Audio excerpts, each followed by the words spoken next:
KoitCast.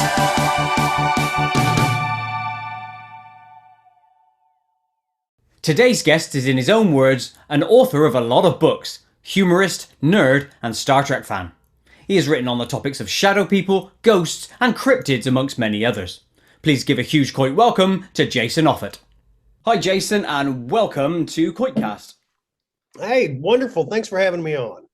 No worries, it's an honour as always to have someone of your ilk here, so thank you for coming. First off, what was that you were drinking? I just saw something. Iced tea. Yeah, that's gross on many levels. That's fine. I taught a travel writing class in London for a summer, and I couldn't find iced tea anywhere, but I expected that. Yeah, it's not something big over here. Although I did see a program recently about how they make it and stuff in America, and it's completely different to what we'd have in our head of what iced tea is. So yeah. Right. Well, and tea in America is completely different than what what you all have. I mean, I've read George Orwell's essay on how to make the perfect pot of tea, and that would kill a normal human. Yeah, the Japanese have that down as well, don't they? I've gone for either vodka, rum, or water. I'll let you decide which I've gone for. Well, you didn't spit up, so I'm thinking it's not water. Oh, definitely not water. I'll go with rum. It's got to be something to keep me awake. You know what it's like. Right. Okay. Let's jump straight in with your paranormal journey, so to speak. What brought you into the paranormal theatre? What was your introduction? Your origin story, if you will. All right. Yeah. Origin story. I grew up in a 120-year-old farmhouse. It was originally a schoolhouse, a 2-room schoolhouse, way out in the middle of the country, and one day I was about 9 years old, and I was walking into the hallway to what's where we kept all our bookshelves, and I was probably going to get a World Book Encyclopedia to look up dinosaurs because that's what I was really into at the time. And there was a little boy with brown hair and a blue flannel shirt standing in the hallway, and the strange part is there was no other little boy other than me within a 6-mile radius, and there was no way this person should have been in my house. And I could see the bookshelf through him, which was another problem. Ooh. And we stood and stared at each other. I have no idea how long it was. It seemed like forever, but it's probably 15 seconds at the most. And he blinked, and I turned around and walked back into my bedroom and didn't talk to anybody about that for 30 years. But that made me realize that, yeah, there's something other than Scooby-Doo monsters where you can take the mask off. There's something real out there. So do you think that entity or ghost or spirit or whatever it was actually physically saw you? Did it track you, like say if you moved slightly? We were staring at each other. Okay. So I was assuming he was, because he looked like he was looking right into my eyes. He didn't make any moves. Like I said, the only thing he did was blink, and that broke whatever shock I was in at the time. And again, I didn't see him. And 30 years later, I was talking to my mom and my sisters, and they never had any encounter at all. It was just me. So you were the only one in the house to have ever seen this young lad. Right. Wow. And do you remember like clothes and everything like that? Or was there smells, or was it just image, that's it? No smell. I remember he had black hair, and it was parted on one side, blue flannel shirt, and he was wearing blue jeans. And I don't know what kind of shoes, if anything, he was wearing because my eyes didn't make it that far down. Sure. I imagine you were just going, Yeah, exactly. yeah, amazing. I've never seen a ghost, but I can imagine it be a well formative experience, and it obviously was for you because it drove something in you, didn't it? Well, it sure did. And honestly, as I aged, I'm a lot older than 9, by the way, but since I aged, At least 13. well, yeah, a little more than that, but it was comforting. It was scared the hell out of me at the time, but it's grown to be comforting because I know there's something beyond this physical life that we have. What it is, I don't have a clue. But I was coming to you for answers, so yeah, I can make anything up if you want. if you can, yeah, that sounds good. Well, the point is, when it comes to anything with the paranormal, a person who says that they know the answer doesn't know what they're talking about. I kind of agree with you because how can you know? Yeah. Right. Well, all we have are good guesses, educated guesses. I have quite a few educated guesses that disagree with some people, that agree with some people. But as for 100%, concrete proof, no. I teach at a university, and one of the benefits to that is that I get to be friends with scientists. I teach journalism, but one of my friends is a physics professor, and another one is a chemistry professor, and they both are really interested in ghosts. And they said to me one day that if somebody they appreciate all these ghost hunters going out and looking for ghosts on the weekends, but they're secretaries and plumbers and mechanics. The people who need to go out on the weekend and find ghosts are people like them, a physicist and a chemist, because somebody's actually going to believe them. And I wish them the absolute best of luck, but they said that to me about 15 years ago and haven't found it yet.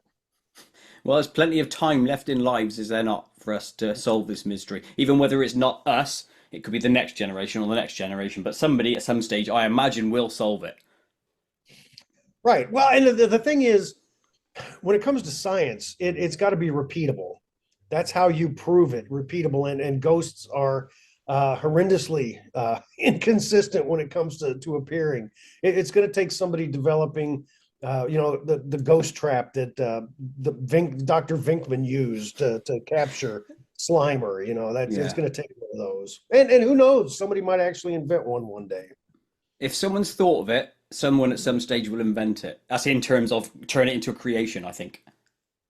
Right. Well, I mean, given we were talking earlier about Star Wars and Star Trek, and there are a lot of scientists who grew up watching Star Trek, the original, as a kid, and wanted to build the fun gadgets that they had, and they have built some of them. So you're absolutely right. Some big Ghostbusters fan, is probably going to develop it. Yeah.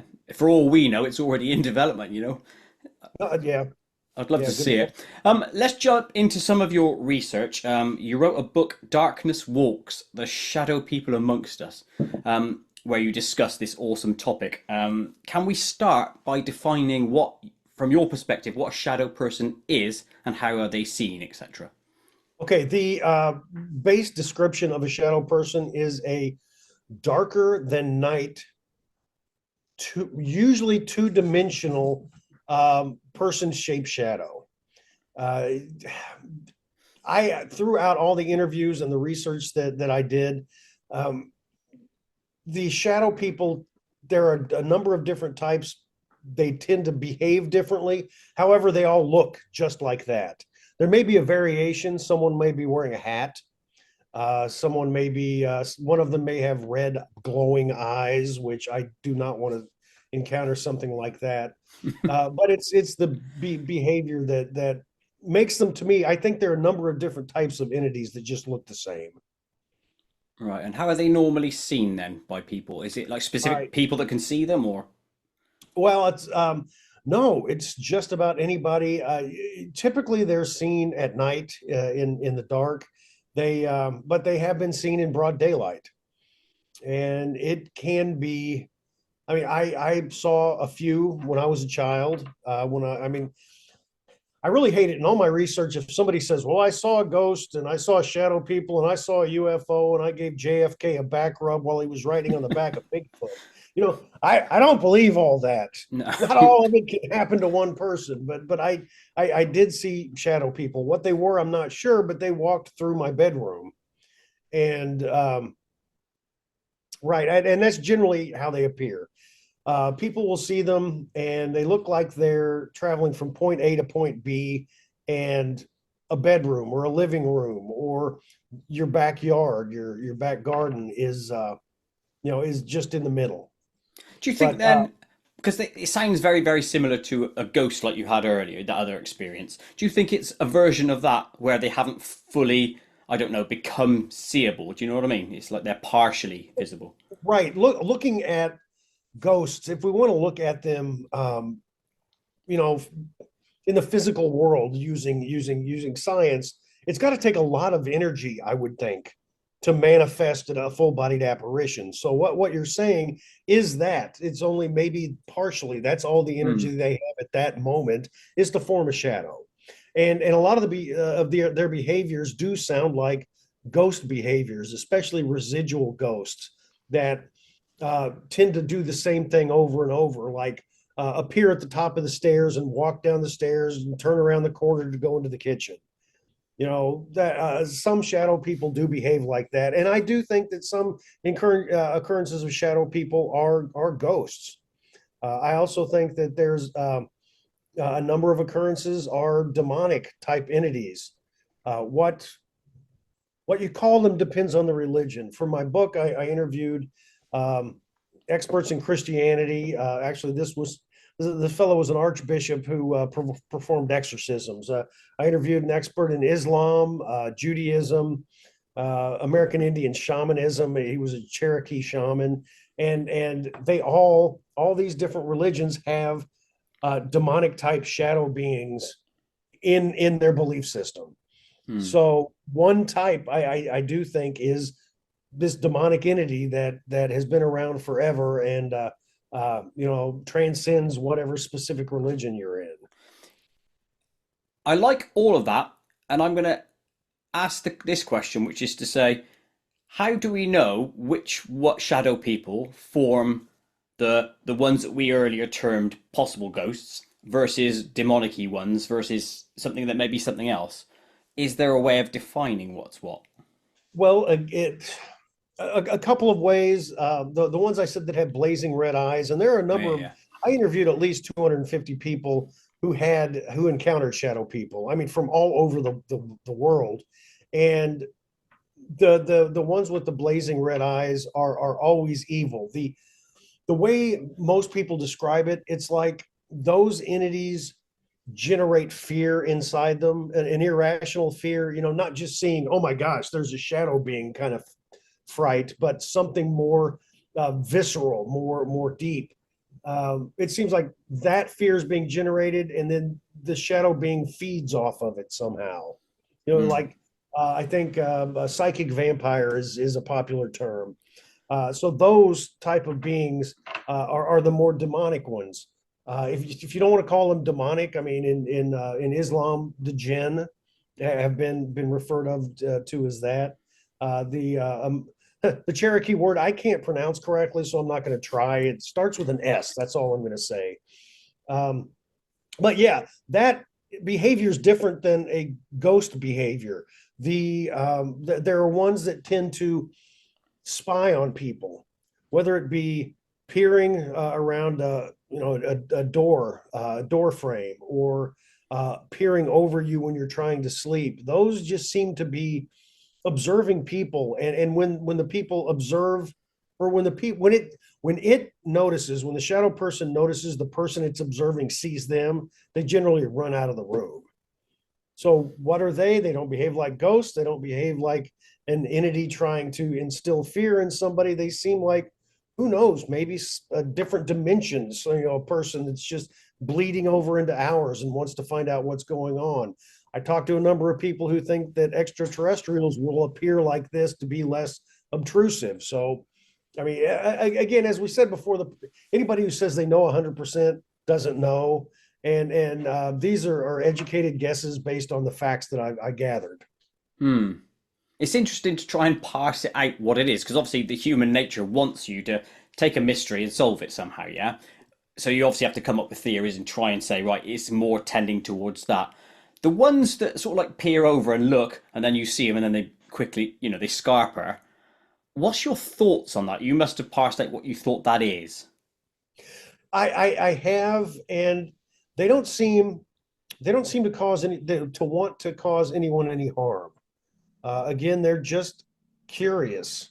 Uh, so I mean, again, the people I've talked to who think that they're extraterrestrials, who knows? Maybe they are here to observe us. Uh, they could be us from the future, back just to see how Hmm. we're hanging out in the past. It could be any number of things, but I don't think they're harmful. The ones again that I think are harmful are the ones that are using us for food or using us for energy. Yeah, and that's remarkably disconcerting. We'll branch into that in a sec. I'm still stuck on these watchers, if we call them that. it's not a bad thing, is it? If so, well, it is. It's kind of bad if someone's watching you without your consent. That's kind of creepy in a way. But if they're there just to say look after you, you can understand it. It's not a negative thing, really. Right. But given from all the interviews that I've had, they don't, people don't feel like they're there to take care of them. They're Okay. observing, and the observing to me, it is a little bit disconcerting because what do we observe? We observe animals to see how they behave. What are these things? These things, are they, a bigger step up from us on the evolutionary scale, from from all sorts of different science fiction that I've had the pleasure of reading and watching. Occasionally, there's some race of intelligent beings that kind of look like us, but they've transcended their bodies, and but now maybe they're that's what they are, and they're curious about us. Um, I or don't maybe, think they're going to be exactly like us, Jay, because we're incredibly attractive people. Do you know what I mean? oh yeah, I know exactly what you mean. Yeah, exactly. Yeah, I woke up feeling like a Hemsworth this morning. Yeah, From here down, yeah. I just yeah, can't right. see. Is there a commonality amongst witnesses that indicates they themselves are more likely to see shadow people? So is there something inherent in them? Or like, are they all psychic people that report these things to you, or is it? No, however, the one thing that I can say is common, there are this was a Hopi, the Hopi Indians, a legend, and that seems that to have a little weight to it for me, that seeing a shadow being is an omen that someone's going to die. Ooh, And I have interviewed a number of people who have seen shadow beings, and then somebody close to them died.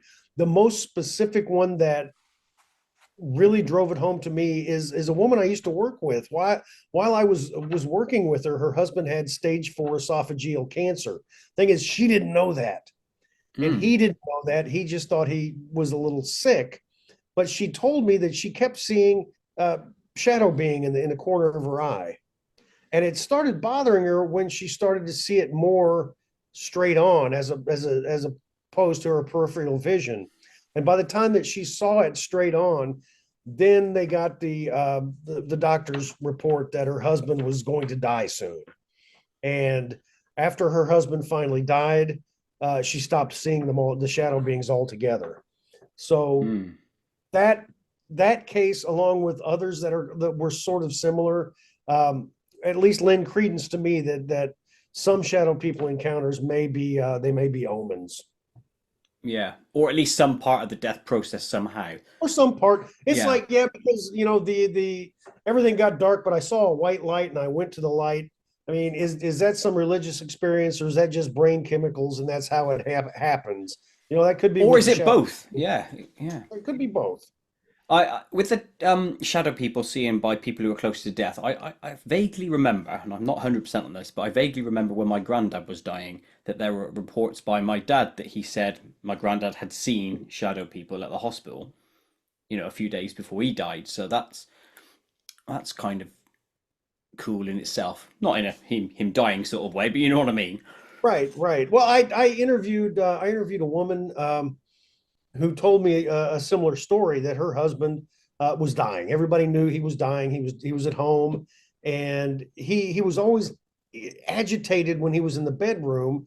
And he finally confessed to his wife, is that's because shadow beings were standing around his bed, and he convinced her to put him in the car and go somewhere. And they drove about 150 miles.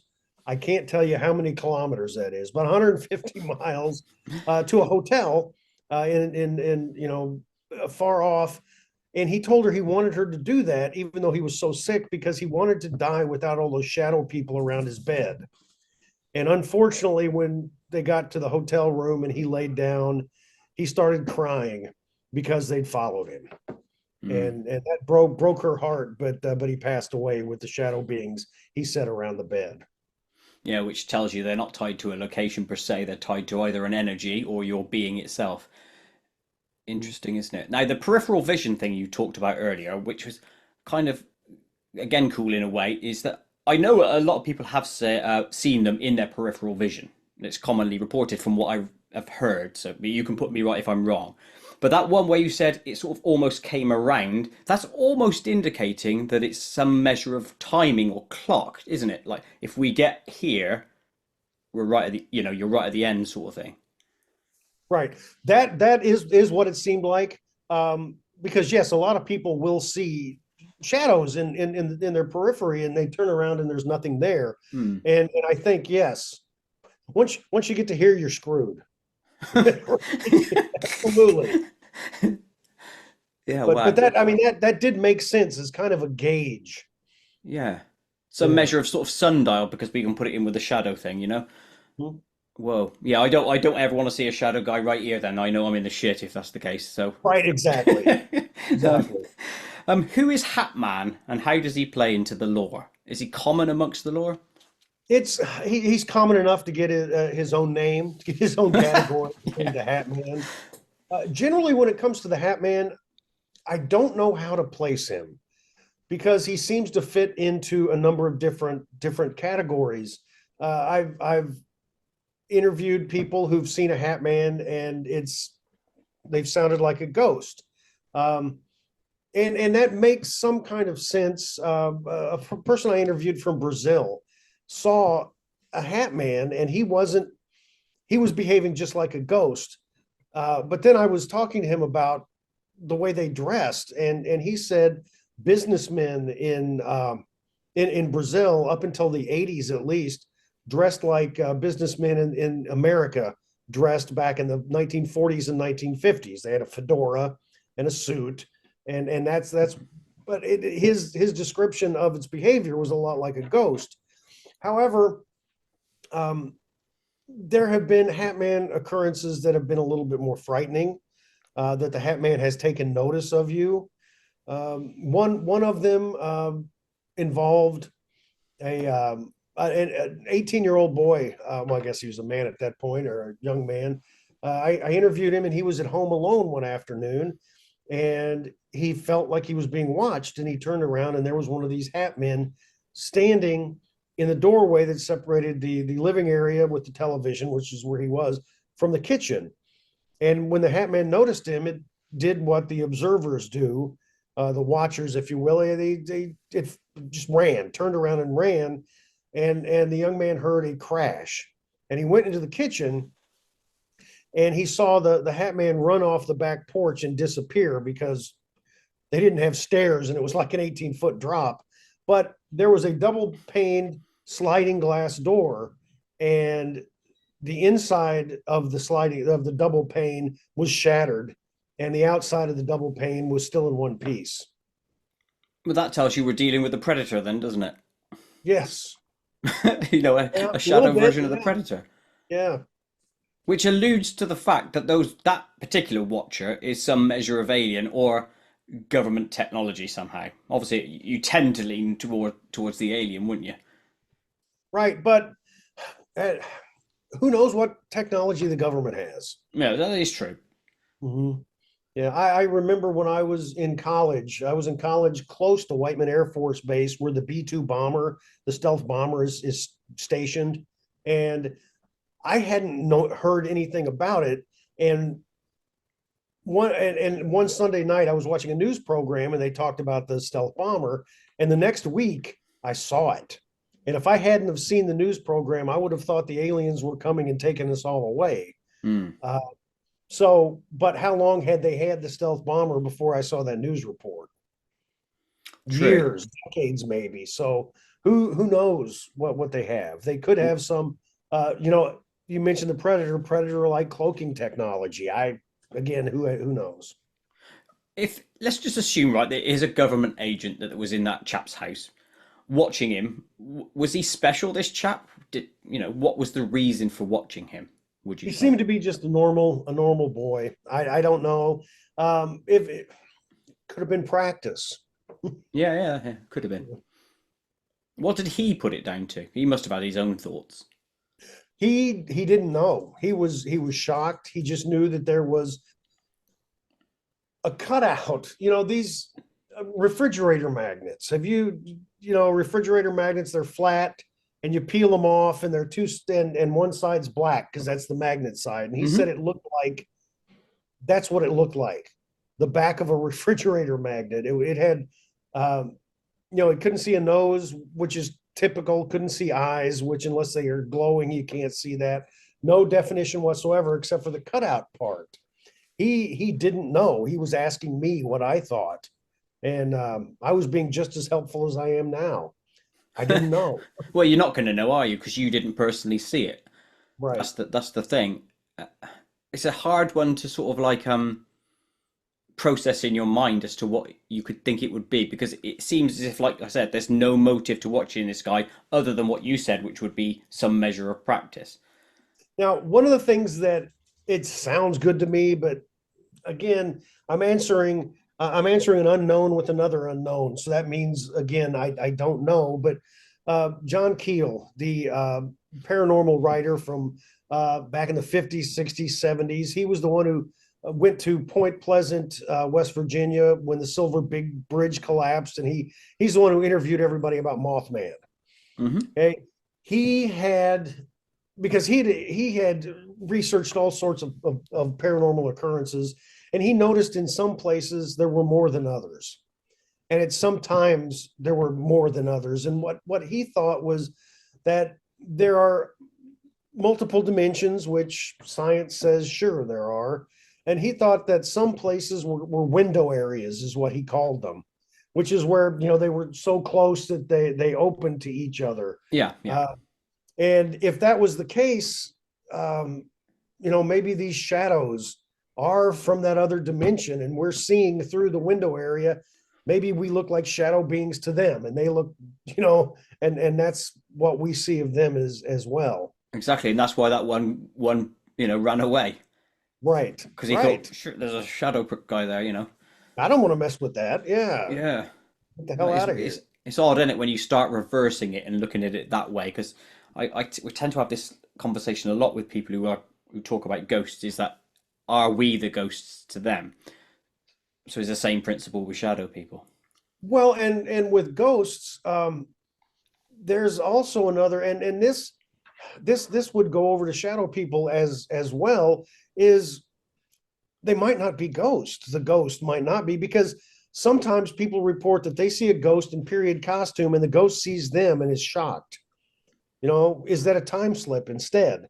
Is Hmm. that person actually in that house back in 1872, and they're seeing the person from 2024, wondering just as like the person from 2024 is wondering, what the hell is he doing here?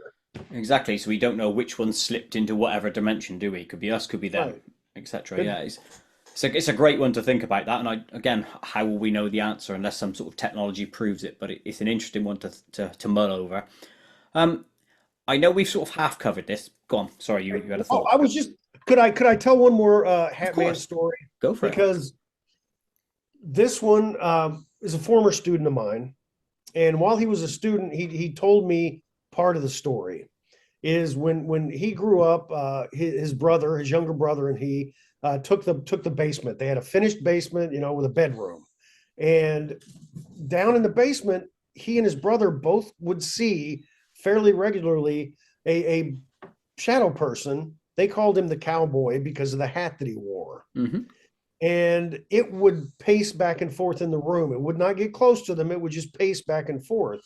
And when he moved to college, he felt relieved that his brother was going to be stuck with the cowboy and not him. But later, he started seeing the cowboy in his apartment at college. And then he graduated, and this is where he told me the rest of the story when it happened. He graduated and moved on, and he didn't see the cowboy anymore. However, he was at a shopping area, and his car wouldn't start. So he called his mother on the phone because she knew about cars and he didn't. And while he was on the phone, he saw someone approach. and he looked up into the window, and the cowboy in full daylight was leaning toward the window, the car window, and it tapped on the window, and he could hear Hmm. a finger tapping on the window, and then it just faded away and disappeared. And what he thought from all of that, that the shadow being was following him, and that when he was sitting in his car, it was telling him that it hadn't gone, it hadn't left him behind, that it would keep following him. So that's what you think the tapping was, just a pointer to say, "Hey, I'm still here." It wasn't like That's a that's what he portent or thought. anything. That's Yeah. what he thought, which sounds logical to me, but I mean, he experienced it. Yeah, sure. Yeah, there's a number of ways my brain would go with that, and I probably would land on the one that he settled on. So fair play. Um, what's the most disconcerting story of shadow people you've heard? The one that actually made you go, Jesus. Man, there are a lot. There are a lot of them. But I think the most disconcerting one was in Australia. A woman, young woman, she was in her early 20s, and she was a roommate with another young woman in her early 20s, and they shared the same bedroom because their flat was that's all they could afford, was a one Hmm. bedroom flat. So they just had two beds in the bedroom, and she could see this shadow being, and her roommate couldn't, and she was starting to get a little bit concerned because it was showing a lot of attention to her. And one night, um, she woke up in bed, and she was having, she night paralysis. She couldn't move, she couldn't talk, and the thing assaulted her. Oh, It crikey. was holding her down on the bed, assaulting her, and she finally screamed. Finally, was able to work up a scream, and her roommate woke up. And when her roommate woke up, the shadow person was gone. And she said that she would, because I asked her, "Do you think this was just sleep paralysis?" And she said no, because she had bruises of handprints on her forearm, or on her biceps. Mm. And that was disconcerting because there was physical touch, physical violence. And if a shadow person, because there's plenty of stories of them walking through walls and doors, that's okay for me. But if they can physically touch and harm a human, Mm. that's bothersome. Very much so. Did she have photographic evidence of it? That you'd seen or anything? Oh, yes, I mean, but here's the deal with photographic evidence. I saw a picture of a bruise in the shape of a handprint. Mm. You can fake one of those. I mean, that's the story she told me. I didn't think she was faking it, but I don't trust photographic evidence. And I teach photography. One of the classes I teach is photojournalism, and I know I can use Photoshop to and I would never do this because it's not ethical, but I could use Photoshop. I know it well enough to change a photograph to, I could put a UFO in this picture, and I'm not that good at Photoshop. So I know there are people out there um, who can make anything look like it's real. No, no, you are right. There is that. I just wondered if, in a sort of way, it corroborates your story. It will at least add some measure of depth to it. Whether, it's accurate to the story or whether you think it adds some more depth because you could then say, oh, actually, she's crazy because she's done this. But it adds extra something, doesn't it? I think. Well, it does. And I've had plenty of people send me photographs of a shadow being on the wall in their house or in a graveyard or on the street. And what's great and all, but I don't know what the lighting situation was. I don't Exactly, know yeah. what could have been casting a shadow that's not in the photograph. So again, I tend to discount those. Well, fair play. I kind of I'm on your side with that. We kind of alluded to this earlier, but I'm going to ask the question just to get a bit more depth on it. If someone sees a shadow person, do you think that means they have some measure of psychic abilities? It it could. It really could, because I think, at least from the research that I've done on various types of paranormal occurrences, encounters, if you will, that there are certain people that see more, that feel more, especially children. children, a lot of children lose it after a while. And I just think maybe at least children are more susceptible to being psychic than the rest than older people. And we either grow out of it or get it beaten out of our head that it's real and that at It's some definitely the point. latter, isn't it? Yeah, well, a lot of that. So I think a lot of times when children see things that we can't, be it shadow people, be it um, the monster under the bed, or their invisible friend, their imaginary friend. I think a lot of those things are real, honestly. That children are seeing something because of a psychic connection that we can't. But again, they're going to outgrow it. Have you particularly or personally seen a monster under your bed? No, I haven't. Thank God. Or closets. Closets have never frightened me. What's the worst thing you found under your bed? Uh, I was about 12 years old, and Mom told me to clean out from under my bed, and I found a plate with a half-eaten ham sandwich, which was hard as a brick. So that's probably the worst thing that I found. You know, that must have been stinking there for quite some time. There for a long time. I wonder how, thinking back, how bad does a 12-year-old boy's room smell that I didn't Exactly. even know? Your socks must have been well pungent or something. I don't know. That's amazing. Yeah, shadow people have always intrigued me. So thank you for that. You've given me some good insight there. I'm going to branch off slightly into a different area, another one of your books called What Lurks Beyond the Paranormal in Your Backyard. This is another book of yours that intrigues me. What's the story with this one? Well, for 4.5 years, I wrote a newspaper column called From the Shadows. And I didn't know how long I'd be able to write it because, that's a lot of research to find a paranormal story. It was a paranormal newspaper column, to find one every week. But then I found I had so many people read it and they're like, I have a story. I need to tell you this. I have a story. And so many of the stories were um, around where my column was published. And I'm like, okay, if there are that many paranormal occurrences, that probably I'm just going to see if there's enough for a book. So I had a map. I measured out what 100 miles would be. Hmm. I stuck a pin in the map and a pencil, and I drew a circle, a 100-mile radius. And I set out to find as many paranormal encounters as I could possibly find within that 100-mile radius. And I found a couple of famous UFO cases, of course, a lot of ghost stories, demonic possession, a case of time travel, a couple of dogmen stories.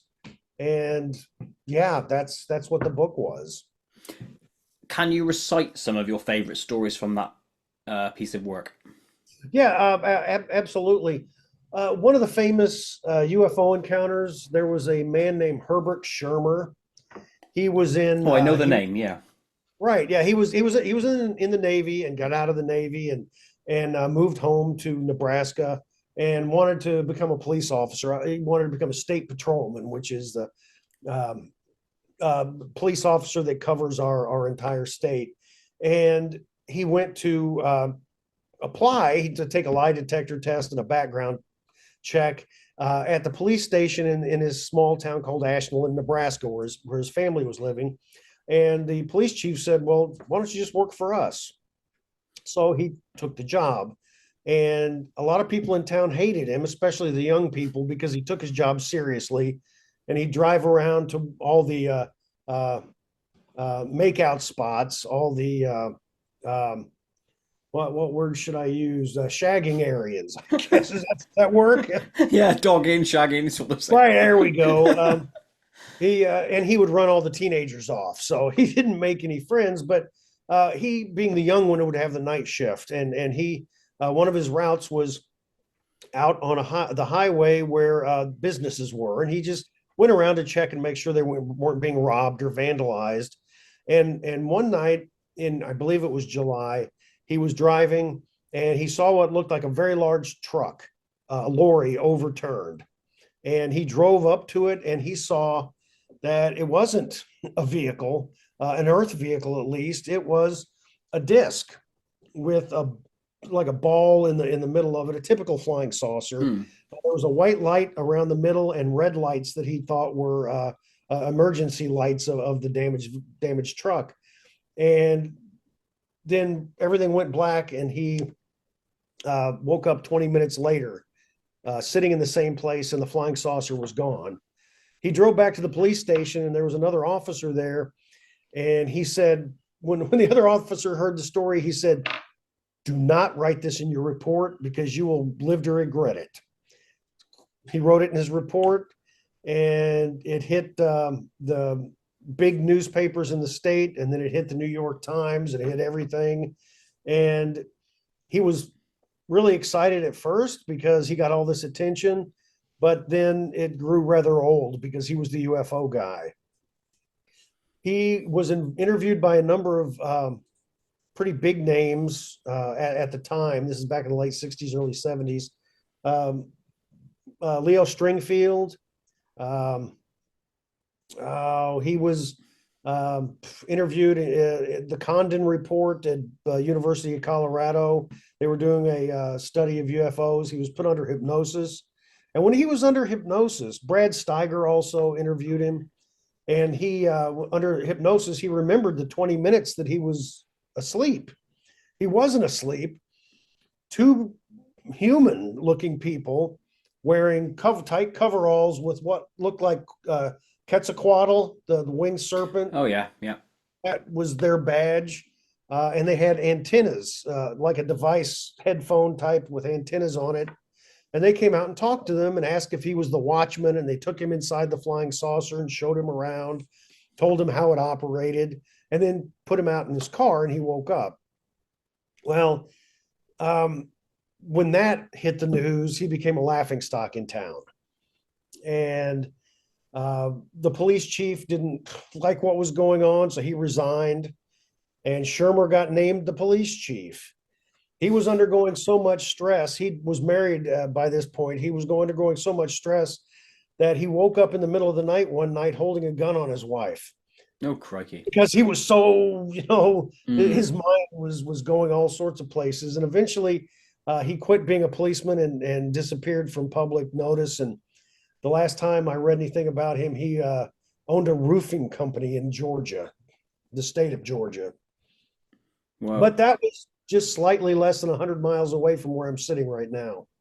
I know, it's weird to think all these strange things happen very close to us. I mean, I don't know. There could be somebody over there with, a similar story. It's Right. You just don't hear it all the time. Well, and that's one of the things I put at the end of that book, is that if there were these occurrences within 100 miles of my house, there are that same number of occurrences, same type, within 100 miles of yours and 100 miles of everybody else's. Yeah. Wouldn't it be, I know this is just another theoretical, but if we had access to some sort of common mental field where you could bring down all the stories that were happening round by you, I wonder what we would find. There are so many people who aren't going to talk about it. Yes, that's what I mean. Right. I taught a class called paranormal journalism. It was a reporting class, and what I wanted to show people, whenever you hear on the media, they cover a UFO sighting, or somebody had a ghost story. They're going to play the X-Files theme song. They're going to reference Ghostbusters, and it doesn't matter how serious they treat the rest of the story. As soon as they use those pop culture references, it's a joke. So I wanted to teach my journalism students how to cover it just like they would a car accident, a city council meeting, seriously. And all of my students said, there is no way I'm going to be able to write a story every single week of this semester. And I told them they were going to be surprised. And every single one of them found people who had stories of ghost UFOs, cryptids, all sorts of paranormal occurrences. So the point is what you were talking about. Everybody's got some story. Yeah, just it'd be nice to hear them all, because we know, and human nature is to hold on to that because you don't want to be seen as the mad person. Right. But we're not all mad. Which just shows you how No, common the phenomenon is. Yeah, yeah. right. Not all of us are Well, and I mental. think it's better now. When I wrote my first book on the paranormal, Haunted Missouri, there were parts, especially in the southern part of the state, where they take Christianity really seriously. I couldn't get anybody to talk to me about any hauntings down in that area. But that was in 2006 when I was writing it. It came out in 2007. Since then, with all of the paranormal shows, ghost adventures, and everything like that, Giorgio from Oh Ancient yeah, Aliens, old hair guy. Yeah. right? I was on that show and I didn't get to meet him. I'm still Oh disappointed. no. Which episode were Uh, you on, by the way? Season 18, episode 8. It was about shadow people. I must have seen that. Is that very recent? Like how Two many years years ago? ago, maybe. Oh, I I'd think have two seen years it then. Yeah. ago. Yeah. But I mean, with all of the popularity of all these shows, people are a lot more open now to talk about their experiences. Yeah. Not everybody, but a lot of people.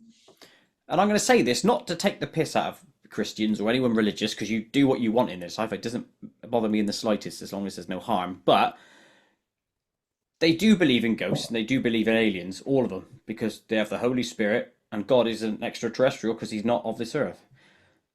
So they should use that as a grounding to then be a doorway, shouldn't they? They should, because it seems to be that Christians are the ones mostly, and my wife and I go to church every Sunday. Okay, so but they are the first ones to poo poo, or to put down anything paranormal. But the Bible is the most paranormal book ever written. Yes. Okay, you've got a guy creating the universe in 6 days. You've got hailing, throwing fire and brimstone from the sky. You got angels, you got demons, you got ghosts, you've got definite extraterrestrial encounters. Flying chariot came down and picked this guy up and took him back to the sky. You've got Ezekiel talking about the skies rumbling and the clouds opening and this wheel coming down, and these people with a crystal thing over their head, a helmet over their head, coming and talking to him. And then you got a guy who dies and comes back to life. Yeah. He walks on water, creates fish out of nowhere. You know what? If people can't believe, if you believe that, why don't you believe that I saw a ghost?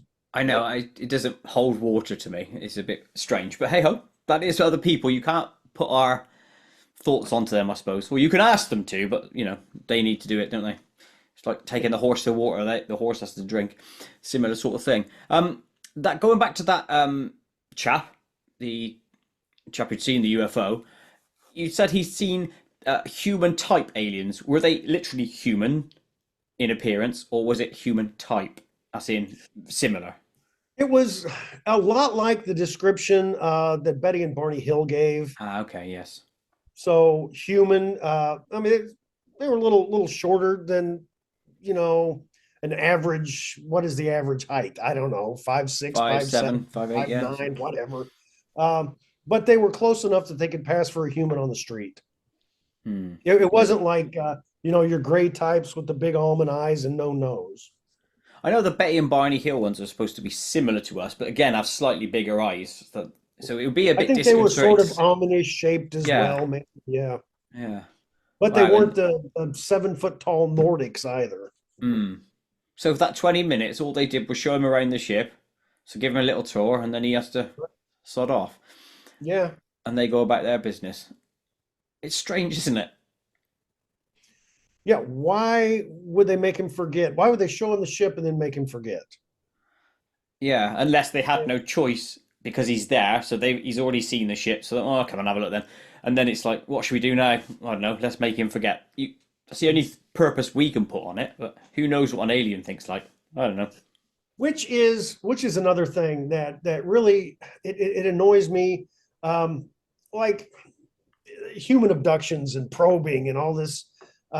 People are like, it wouldn't take. I mean, aliens, if they've been doing this, have been doing this for thousands of years. Why would they be doing the same experiments for thousands of years on people?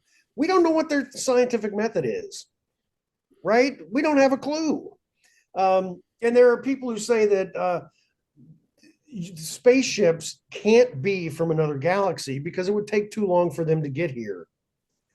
We don't know what physics they know. Physics probably works the same, but they may have worked their way around what problems that we have. So Of course, yeah. well, people years ago would have said, well, you can't get to America in half a day from from England because it takes 3 months Mhm. on a boat. Well, you can. You just take a different form of. I think from London to Chicago, it's 9 hours. There you go. So Right. we're thinking in limited mindsets, is what I always put it as. But again, hey ho. It was a lot like I mentioned the man in the Bible. I think it was like Moses's great grandfather, but I don't remember his name. But being taken to the heavens in a flying fiery chariot that's using that age's explanation for what could have been a UFO. It's the Uh, same type of thing. and that's another thing. Wasn't his granddad, Noah's granddad, like 900 years old or whatever? So that's another thing Something we can like add to that. the Bible. Yeah. Expanded lifespans.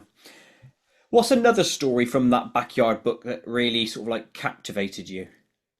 Well, this one uh, in 1993, I think it was, I was listening to Art Bell. Are Good you stuff. familiar with Art? Oh yes, I Yeah, love Darbell. loved Art Bell. He Hmm. was a master. I was listening to the Art Bell show, and he read a story about a man in rural Missouri who got arrested because he built a time machine. I And think I know the one. his Mad name was Mike Mike Markham. Markham, Madman Mike Madman Markham. And I heard he did another show on him in 95 and in 97. And the one in 97, Markham said, I'm going to try this machine out again. And then he disappeared. Well, one day I heard a rebroadcast of that show. And I'm like, wait a second. The city he's calling from, that's like 27 miles from my house. So I drove there and I interviewed some people. I interviewed the what happened is Markham came to this area from Ohio for a girl, and when he got here, she dumped him. Of course, that's because that's what happens with a big sacrifice. And he was into electronics. He'd gone to electronics trade school, and he was bored one day and built a Jacob's ladder on a table, his kitchen table, and that Jacob's ladder's two metal bars. You send electricity up between it. You saw one on the shelf in the old Frankenstein movies. Bzzzt. Hmm. And he noticed what looked like a heat signature above it that he thought was odd. So he took a screw that was on the table and threw it, because I guess that's what you do.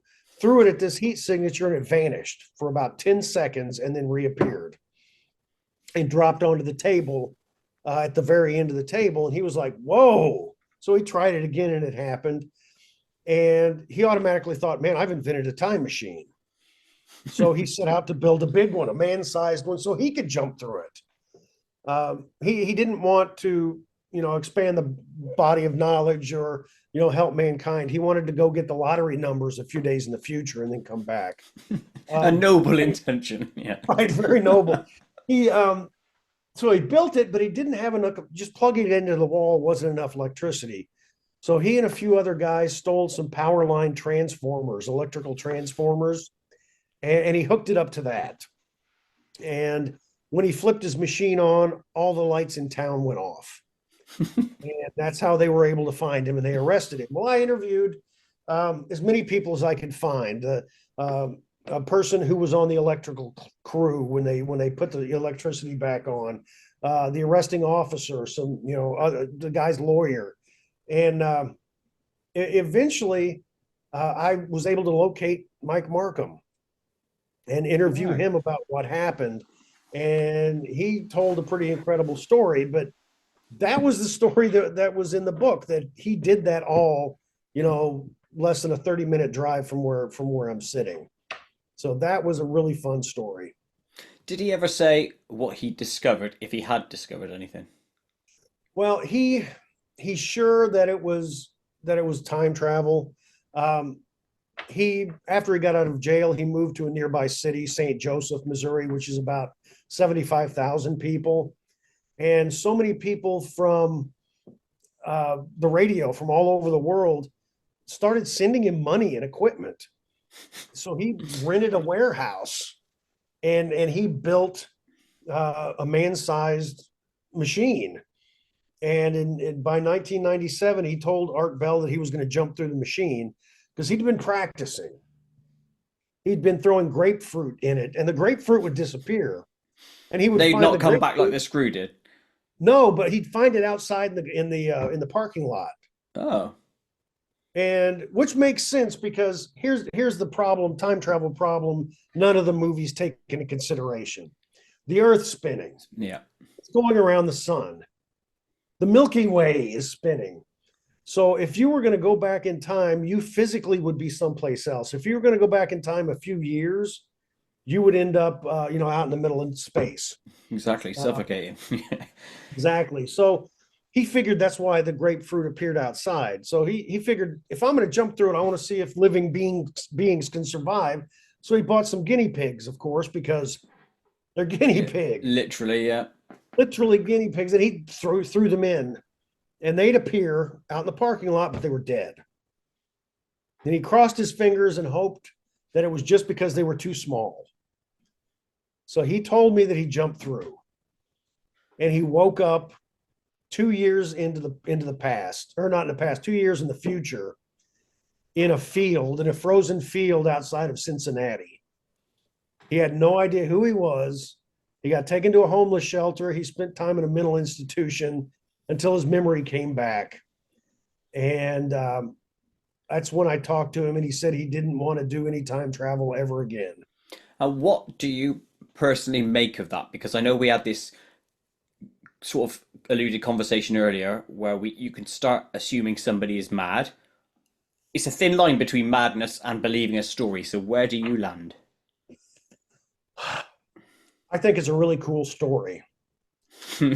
Whether or not he seemed to believe it. That's where I'll go. He seemed to believe it. Is it, man, there's so many physicists who've dug into time travel.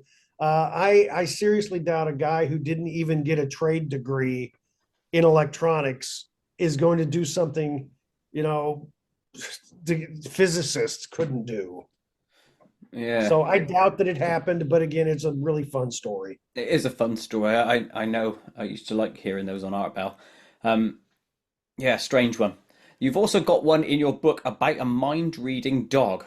What is going on with that? Oh my gosh. Yeah, that one I cheated a little bit, so I put it in an appendix. So because Was that 101 miles away, that one was? 103. I think it was 103. Cool. But I had to include it because it was so close, and it was from my wife's hometown. This is Jim the Wonder Dog.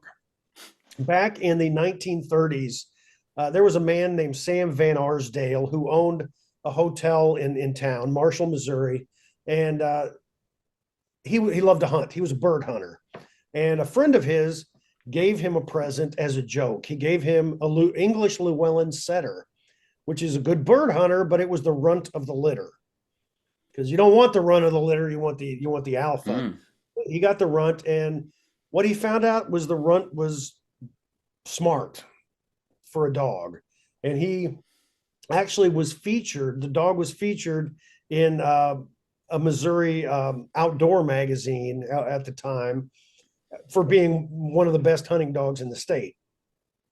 And then Mr. Van Arsdale started noticing that this dog Jim started reacting to what he said, and then he started experimenting more. I interviewed a woman who was in her 90s, who was a little girl when Jim was alive, and she told me that her family came to town, and the hotel lobby was just a meeting place for people on a Saturday morning, and she had on a little red polka dotted dress. She even brought the dress with her to show me during the interview, and she had a little purse with 10 dimes in it, which was a huge amount of money, $1 for the 1936. And She was standing with a gaggle of other girls. A few other ones had a red dress, and Mr. Van Arsdale told Jim to go point at the girl in the red dress. And he walked over to this group of girls, and there were three red dresses, and he was like, went back to his owner, and he said, "Go to the girl with the red dress with the dimes in her purse." And he went right to that girl, and it expanded from there. He was like, "Go show me the man from Kansas City," and he would go, and the guy would be from Kansas City. Go out in the street and show me the car with the Illinois license plates, and he would do that. People from all over came to watch Jim, and they would test him by like writing a command in German or in shorthand, and Jim would still follow it. He would look at the note and go do what he was commanded to do. He picked a couple of correct presidential elections. He picked 7 straight Kentucky Derby winners. People would come to see if Jim could tell them what sex their baby would be, pregnant women. And he was always right. And one of the fun stories from that is Hollywood found out about it, and they offered him all sorts of money, to buy Jim. And he wouldn't sell Jim because he just wanted to use Jim as a hunting dog. But I see why Hollywood would want to buy him. I mean, if the dog could read, here's your script, Jim. Yeah. Well, not only that, he'd know which films would be a success, wouldn't he? Right. Well, or he'd be able to read the script and know what to do without being trained. Oh, that's true. Oh, yeah.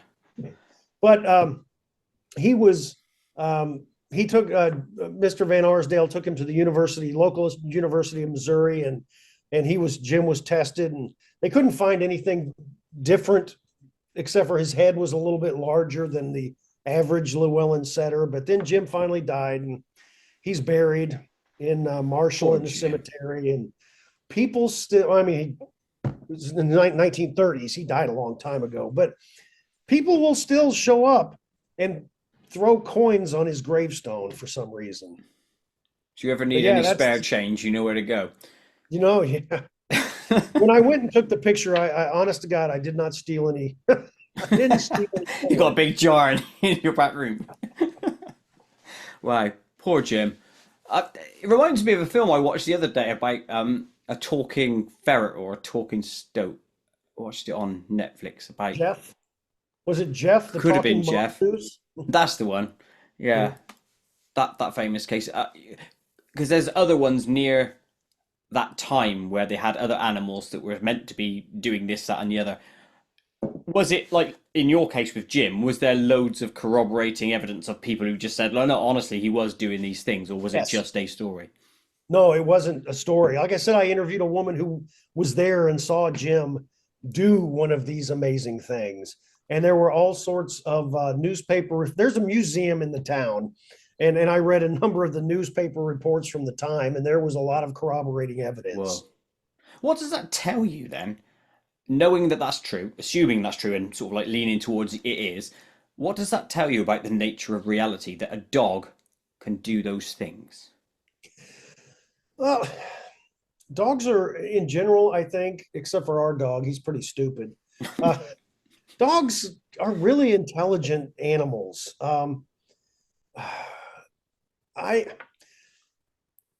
me just address this by psychics. I used to think, are UFOs real? I believe they very well could be. Are a lot of cryptids real? I think a lot of them could be, because we discover, new species every year. Are ghosts? Yes, I do believe so. But psychics, I never could wrap my head around it until I interviewed one, and she had no idea who I was. And she told me so many things that were right, that I now believe in some cases people can see, I don't know, through the veil, across, whatever, and can know things that they shouldn't know. And if people can, why not a dog? Yeah, no, I'm with you, by the way. I just think it's odd because if we look at dogs from a human perspective, we think they're ultimately thick. Yeah, they can do basic tasks, but we think they're thick in relation to us. What that story about Jim is telling you that is completely the opposite. It is highly intelligent in a way that we can't fathom yet, and maybe they know a lot more that we can't see into that they know. What I mean is this, right? Say I got a dog downstairs, a little Shih Tzu. He might be thinking, quoting Shakespeare and all sorts of weird stuff in his head. We'll never know that. But we assume they're thick because they can't communicate that Shakespeare-y stuff to us. Right. I wonder If what we more would find animals out if had we ever had a thumbs, mind reading. if more animals had thumbs, we would know what they're thinking Yes, because they that is true. can type. Well, Yeah, do you want dinner? Yes. but there are so many stories about animal intelligence, and I know this isn't going very far down the evolutionary scale, but a couple of stories from Coco the gorilla. She the one that was taught sign language, the famous one that was taught sign language. There are a few things that she did that, she wasn't an animal to me. She insisted on having a pet cat, and she took care of it. That's right, yeah. She the one that most really hit me is the person who taught her sign. I can't do sign language, so I'm just moving my hands. But the person who taught Coco held up a white towel and signaled, "What color is this?" And Coco signaled red. And the woman signaled, "No, it's white." Coco said, "No, it's red, red, red." And then reached over and pulled a red thread off of the white towel and then signed funny. If an animal can make a joke, they're not an animal. Mm. And Coco made a joke. Coco also cried when Robin Williams died because Robin came to meet her. There was a famous photo shoot of him meeting Coco the gorilla. And when Coco found out that Robin died, that had been a few years before. Coco was sad that this person, I mean, who feels sad? You've got to be a thinking, feeling being to feel sad. And that, bringing it back to dogs, they do feel sad. They feel happy. And that's got to be, they definitely do. I agree. yeah. So they've got to be smarter, no matter how dumb and slobbery they seem. I think they're a lot smarter than what a lot of people give them credit for. Well, let's take that Coco as an example because you said something that inspired something interesting, which is it that the same spirit that's inside of you, whatever you want to term that, that's inside of me, that's inside other humans, is that same thing inside a gorilla, inside a dog, but it's just that dog doesn't have the mouthpiece to articulate what we think, and the same with the gorilla. Is that what it is? Well, if you go, let's go to religion, not Christianity, but other religions that believe in reincarnation.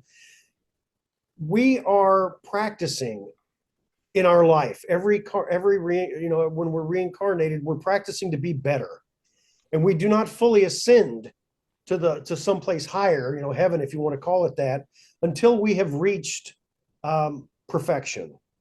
And when we make mistakes in our life, we might take a step back and be a dog or a gorilla, or God help us, a cat. Cats are really smart. They just are They're jerks. murderers, yeah. Murderers. So, I mean, that kind of makes sense to me, thinking about it, that if we are practicing to be the best us we can be, we could start off as a rock and move on to a blade of grass and move on to a caterpillar and then a frog and then eventually move on to a mammal and up there. So you think it's a laddered process where it's like steps? We are going from frog to guinea pig to dog to human, etc. Right? All right, I'm not saying I think that. I'm saying that as a possible explanation. Yeah. That would show maybe why this dog is acting as smart as he is, or the gorilla acting as smart and kind as she was. Yeah. That would be an explanation. Is it the explanation? I don't like to say what I believe, what I think. I just what I've found in doing research and doing interviews and what I've put together as a possible explanation. I will talk about those, but my own personal beliefs are They're mine. May I ask you a question on that? And this is not to push and pry and be a swat, but Right. why? Why won't you give your personal opinion? Is it because of the research thing? You don't want to taint it? Is that what it is? Well, a bit. Again, I teach journalism. I was a print journalist, full-time print journalist for 17 years before I started teaching. And whenever I'm working on a story, I have to come into it completely unbiased from my opinion. My That's opinion fair. doesn't matter. So just the facts that I have gathered, that's what matters. Now, I did say earlier, could Bigfoot exist? Could cryptids exist? Probably. Um, but I will give my opinion on that. Does Bigfoot exist? I would say, given the evidence, yes. Do I know? No, because I haven't seen one. I haven't, talked to one on the phone. I don't know. I don't know, That but you're aware of.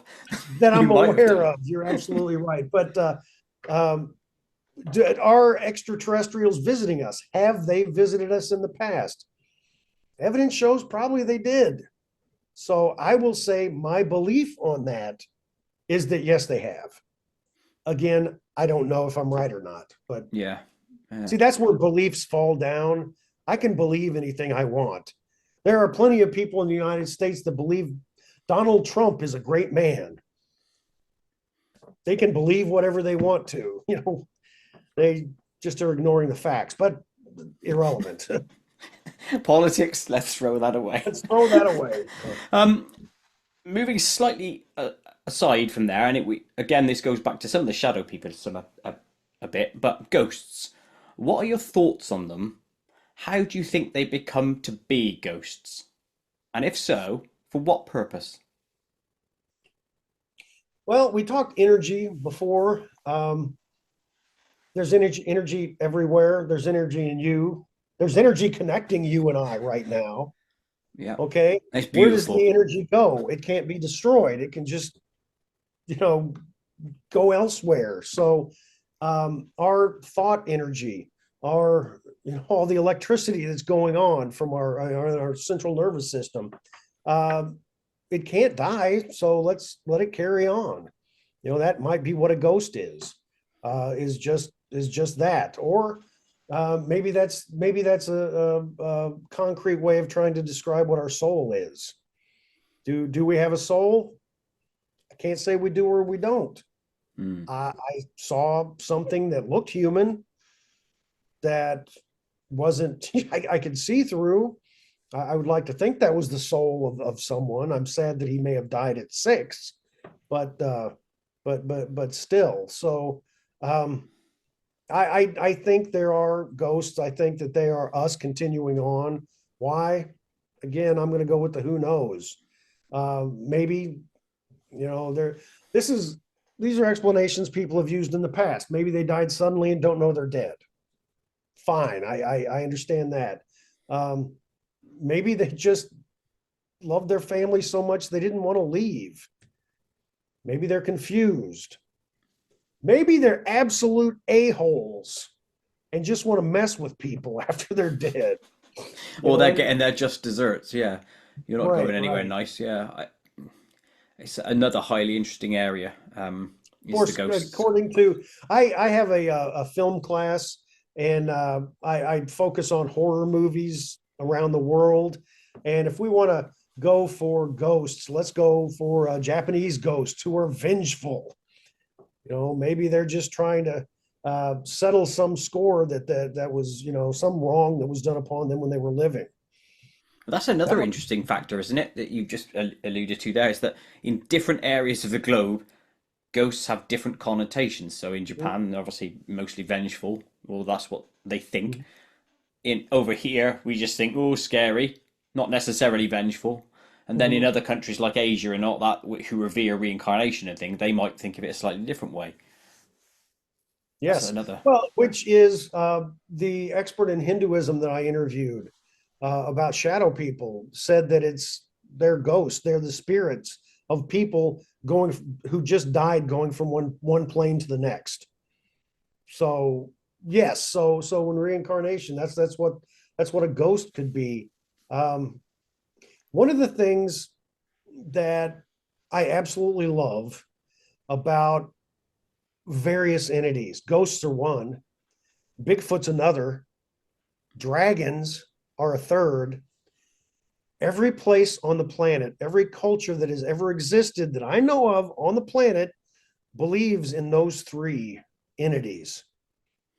Bigfoot all across Europe, all across Asia, Africa, Australia, South America, North America. The same with ghosts. Every culture has ghosts as part of their belief system. There were North American dragons. Of course, I mentioned Quetzalcoatl earlier. That's a dragon. So dragons in Central and South America. There were dragons in Australia, all over Asia, in Africa. Why? In Europe, of course, the medieval dragons. Why have all of these three, and I'm sure there are plenty more, why have these three been in every single culture if they don't actually or didn't at one point actually exist? Well, you're thinking along exactly the same lines as I do, and millions of others do. Is obviously there's basis in that, in those scenarios. There's truth to it somewhere. Obviously, with the dragons one, we can go back to like dinosaurs, and people would have found dinosaur skulls, etc. So they would have said, "Oh Christ, dragons exist," and you can understand how that came to be. Bigfoot, how can you do it other than saying they must have seen them at some stage? And the same with ghosts. And the same with the flood myth, by the way. Every culture has the flood myths, All so we know over, that's true. right, Yeah, right. yeah. I don't get why those things are poo-pooed in the mainstream. It just doesn't make sense to me. You're ignoring all the data, you know. Right. Which going to Bigfoot, and I'm sorry because I'm the one who brought him up. No, you carry on. I love Bigfoot. Right? But there is so much physical evidence and eyewitness testimony that if this were a crime of trespass, and there wasn't video evidence, or the cop wasn't there to see it, that a person would get convicted because there's enough evidence to convict them. Why doesn't that work with Bigfoot? Well, you could argue, why doesn't that work with ghosts and UFOs and all that sort of stuff, don't you? You know. Well, right, because there have been physical evidence with all the above. Yeah. A comical question, just so that people know I'm not taking the piss on purpose, but do you think Bigfoot has one big foot and then one really small foot? Wow, that would be funny if you like had one huge foot and one peg leg. Exactly, exactly. A Right. pirate Bigfoot. Pirate Bigfoot with a patch and I don't know, a condor on his shoulder. He's big, right? He And can't an have a antelope parrot. on the other. He's always seen carrying an antelope for some reason. Yeah. Yeah. Well, that's his food, obviously. So, now, which leads me on to your other book that you wrote called How to Kill Monsters Using Common Household Items. First off, fair play for thinking of that and doing it. Thank you. It's an unusual book. Can you give us the synopsis and tell us what drove you to write it? Well, basically, it's I take 12 popular common monsters and write about what you can use, that's within 6 feet of you, or within your house, or within your car, within your vehicle, that you could use to fend off the monster. And I was sitting in my chair in the living room one day. I'd had a couple of beers, which always lubricates the brain, right? I'd had a couple of beers and I was sitting there going, if a werewolf were to break into my house right now, what could I use to defend myself? And I looked on the couch, and our cat was on the couch. And I thought, you know what? That cat, I could pick it up and throw it at the werewolf and call it a werewolf distraction device. And that would give me plenty of time to run in the kitchen, grab a lighter and a bottle of vodka, and set the thing on fire. And that was your Okay. defensive choice. That was my defensive choice. Or, swords on the wall. A lot of rednecks have swords, here in the United States. There are plenty of things in the kitchen you can use. For example, opening a can of tuna. Once you open the can of tuna, the lid is very dangerous. Mm. Lawnmowers, you can take care of a gnome with a lawnmower in no time. All right. I'm always worried about robots from the future, killer robots from the You're future. always worried about them. big Terminator fan, and Chat GPT and things like this are not assailing my fears at all. I don't feel any better whatsoever. So one of these days, I am going to cut a hole in the floor and cover it with a rug. To take care of a robot from the Take future. care of the robot right down in the basement. If that would have been done in the original Terminator movie, it would be over very quickly, wouldn't it? It would be. It really would be. Yes. And how You did know, that Sarah book? Connor, I thought she was smarter than that. What? How did that book go down? it it didn't. I figured it would be a no brainer for anybody who was interested in horror movies, and it got some really positive reviews, just not as many as I wanted. God damn it! I kind of like the That's what I concept. said. You should be rewarded for a new, fresh concept like that. You know? Thank you. Yeah, I maybe mean, I there's a think film in it so. at some stage. What other? I'm going to start reeling off monsters, and then you will tell me how you would dispatch them. All right, I've Okay. not read your book, by the way, so I apologize if this gives spoilers to anything. But let's just say a vampire comes in through the dining room window. Vampires, you can kill vampires very easily. Depends on what you've got on your person. So definitely always keep a pocket full of change. Uh, Silver. Silver dollars. Vampires have a problem with silver. So keep silver around. See, that's what you can't trust not seeing a vampire in a mirror, okay, to know that it's a vampire. Because the reason that came about that was because way back in the day, the backing of a mirror was silver. Silver, that's right, yeah. That's why if you broke it, you had 7 years bad luck because it would take 7 years to save up enough money to buy a new mirror. Is that what it was? Yes. Whoa. So, but mirrors nowadays that they don't have silver in the back of them, so vampires can see themselves. Okay, so make sure you keep enough change on your person. I think 20 pence is that. I think that's silver, a 20 pence piece. Oh, yes, yeah, yeah. Yes, yeah, yeah. So take care of that. So that's number one. I'm not sure how religious items work. So what I've done in my house is all my kitchen chairs I've shaved down to be stakes. I put little rubber bits on the bottom of them so they don't puncture through the floor. But all you got to do is pick up the chair and slam it into the vampire's chest, and you're good. You're gold. Can I ask you a personal question? Absolutely. How do you know that you're not a vampire? Because presumably you haven't got silverback mirrors. No, but I have a quarter in my pocket. Uh, right now it is 1:23 p.m. in the afternoon, and sun's out. Ah, I see. So I don't have a hankering for a jug of AB negative. So I think I'm pretty human. On that topic, by the way, of blood, have you ever eaten black pudding? No, I haven't. I know what black pudding is. Um, I should have, because I hate this is embarrassing. When I taught a class in London for a summer, I didn't have a full breakfast. Never. Whoa. Fry up. I didn't have a fry up. I would have had the black pudding with the fry up, and I didn't have it. Never mind. Although we do have blood sausage here in the States that I have had, and it's delicious. Ah, same thing then, isn't it? So fair play. Yeah. At least you've tried it. Yeah. You could be a vampire then. We don't know. Maybe you've grown out of it. I don't know. Something weird going on. Right, one more. So, what can we go with? A mummy, an Egyptian mummy, one of the old classics, comes Right. into your No, those house. are the easiest ones. They catch fire.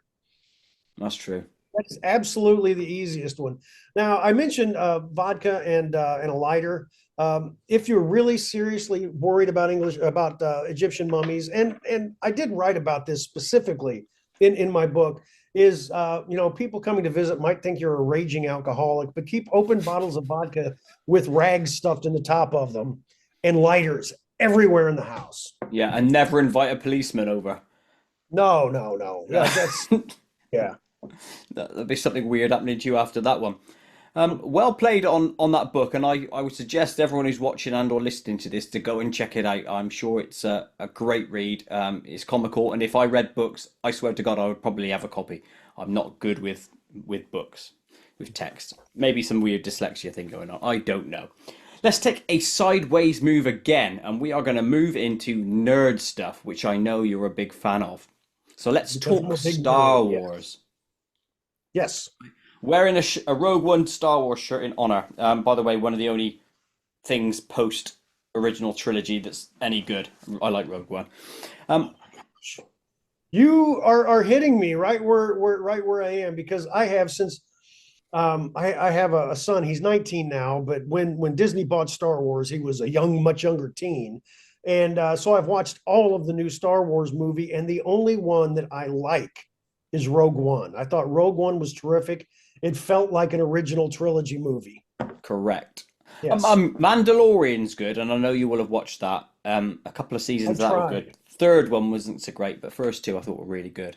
But let's talk. How many times have you seen, would you say, the original trilogy? I am old enough to where I saw the original trilogy in the theater. So Estimate how many times do you think you've seen them each? probably at least a dozen, 15 times each. I thought you were going to say like 100 odd. No, no, I don't know how this is going to set with you, but I'm more of a Star Trek guy. I'm also a Star Trek guy, so it's absolutely fine. I love Okay, all all right. sci-fi, so okay. So So when it comes to Star Trek, I've probably seen Star Trek II: The Wrath of Khan at least 50 times. The original TV series, I can't count the number of times I've seen it, because I watched it from when I was about 5 or 6 years old um, on reruns. mhm. Uh, I watched it all the time, all the way Yeah. through to today. I still watch it. Well, so let's hit Star Trek then. We'll come back to Star Wars because obviously you love Star Trek. Um, what was your intro to it? So you were 5 or 6. How did you first come across it? Do you think?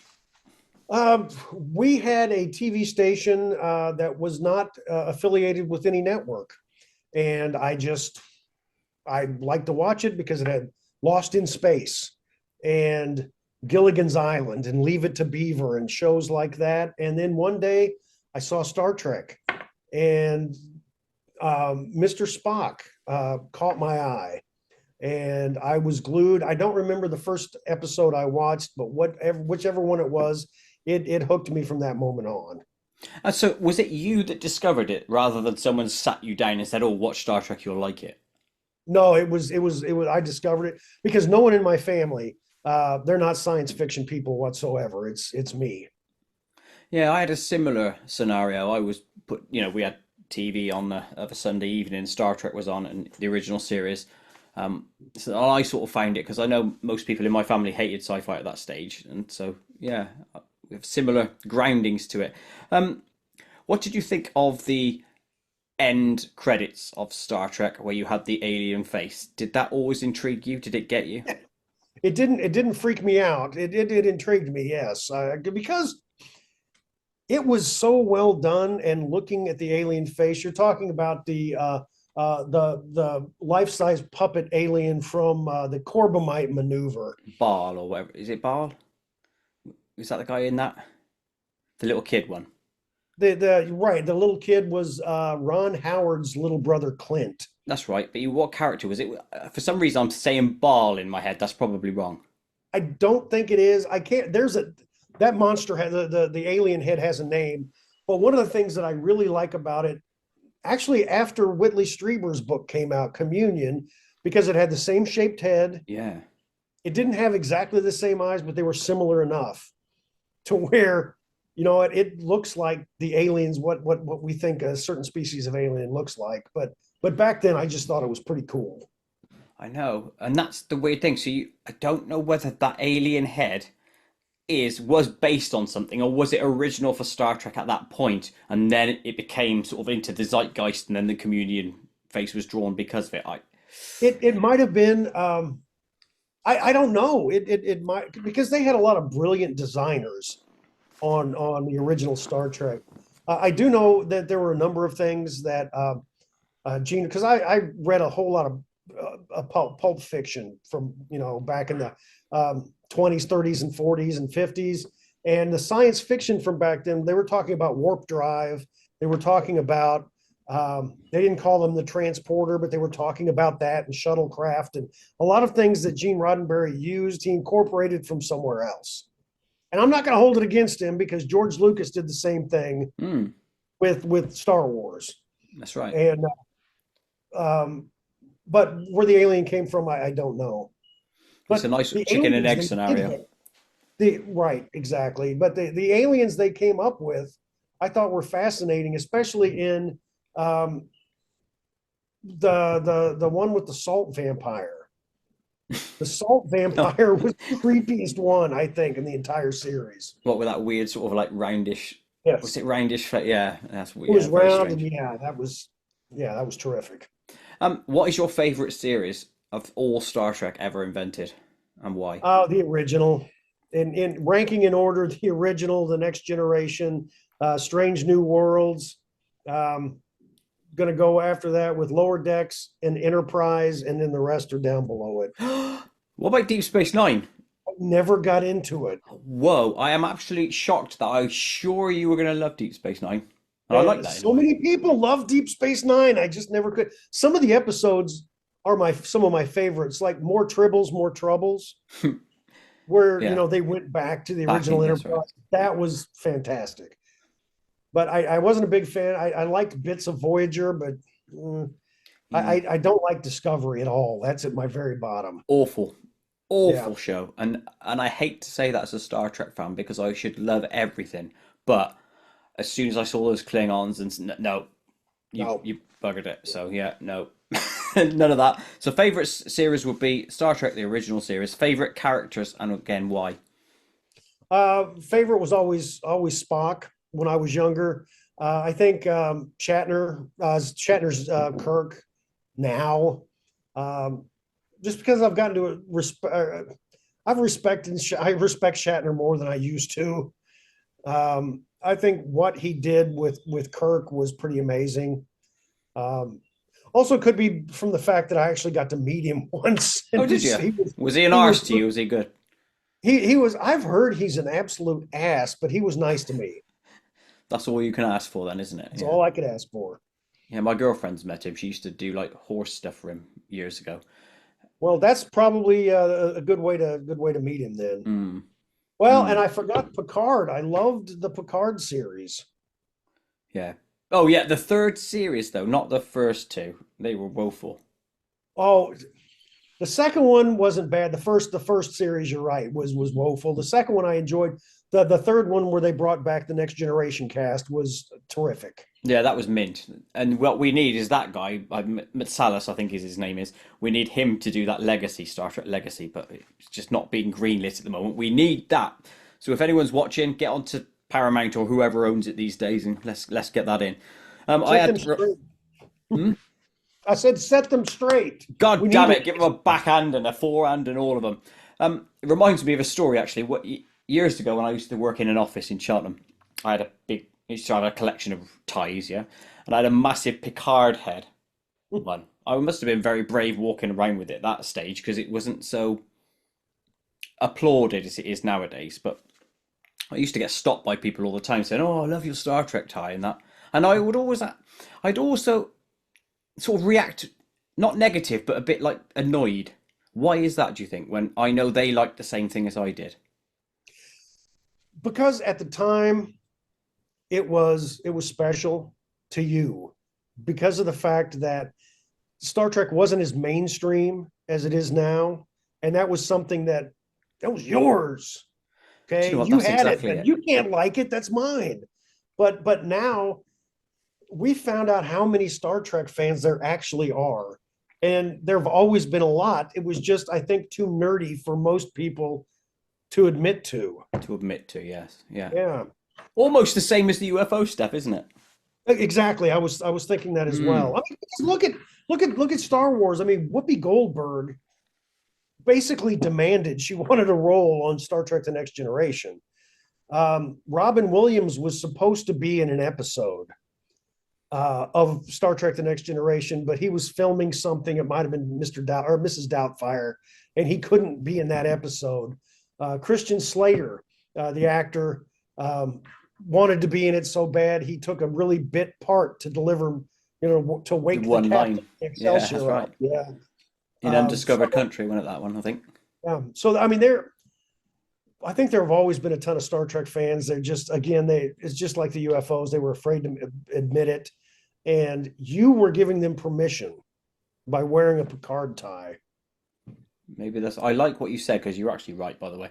Have you met any of the actors? You obviously said you'd met Shatner. Is anyone else you've met? Have you ever been to a convention or anything? I've been, I've been to one convention, and everybody, the bridge crew of the Next Generation, except for Patrick Stewart, was there. And I didn't meet any of them because I didn't have enough money to meet any There's of a them. lot in here. There's a A lot. lot of money. But I took pictures from a distance, but I didn't get to meet them. Even then, you get told off. I remember taking one of I think it was Deanna Troy, from a distance, and they have people that come over and stop you from taking distant shots of them, and you think, They do, Jesus. because I was going to do that with Shatner. Shatner was there as well that time. I met him at a different venue, but there was a huge huge bodybuilder who would not let me take that picture.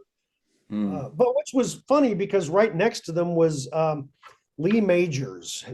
Are you familiar with the six Yeah, million dollar I'm man? indeed. Yes, yes. He was there, and I talked to him, took his picture, shook his hand. He was a really nice man. Didn't charge me a penny. And I bet he didn't have a big line, did he, compared to everyone else? Not really, no, And that's sad, no. isn't it? He was a big star Well, back in especially the early because 80s. I was a kid, like 10 years old when that show was on, and Charlie's Angels was on it too, and I loved Farrah Fawcett.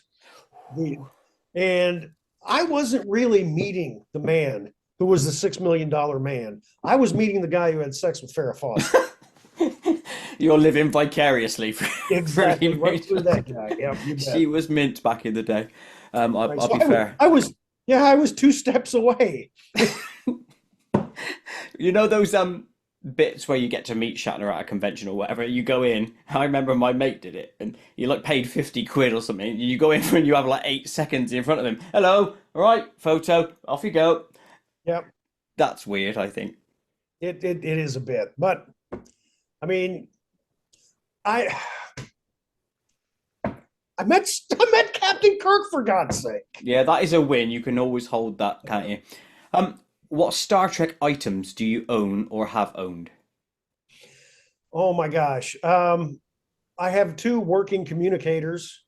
Quality. Uh, I don't have them with me. They're at my office. I've got a few models of the Enterprise D. When I was a kid, I had a full set of communicator, tricorder, phaser. Phaser, yeah. Both Um, types, the small one and the big one. I didn't have the Type 1. I had the Type 2, the Okay. big the handle one.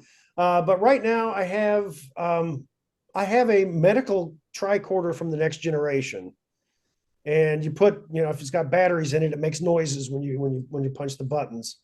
And I have still Mr. Spock from whenever they made 8-inch action figures of Star Trek from back in the early 70s. Oh, quality. Dr. That'll be worth a McCoy and bit. Captain Kirk. McCoy and Kirk fell victim to my dog back then, but not Spock. Oh, amazing. Yeah, I got some Star Trek bit. I had most of what you said there. The tricorder. I don't know if I've still got it, whether I sold it a while back, but yeah, they were quality, those little tricorders. I Hmm. remember getting that.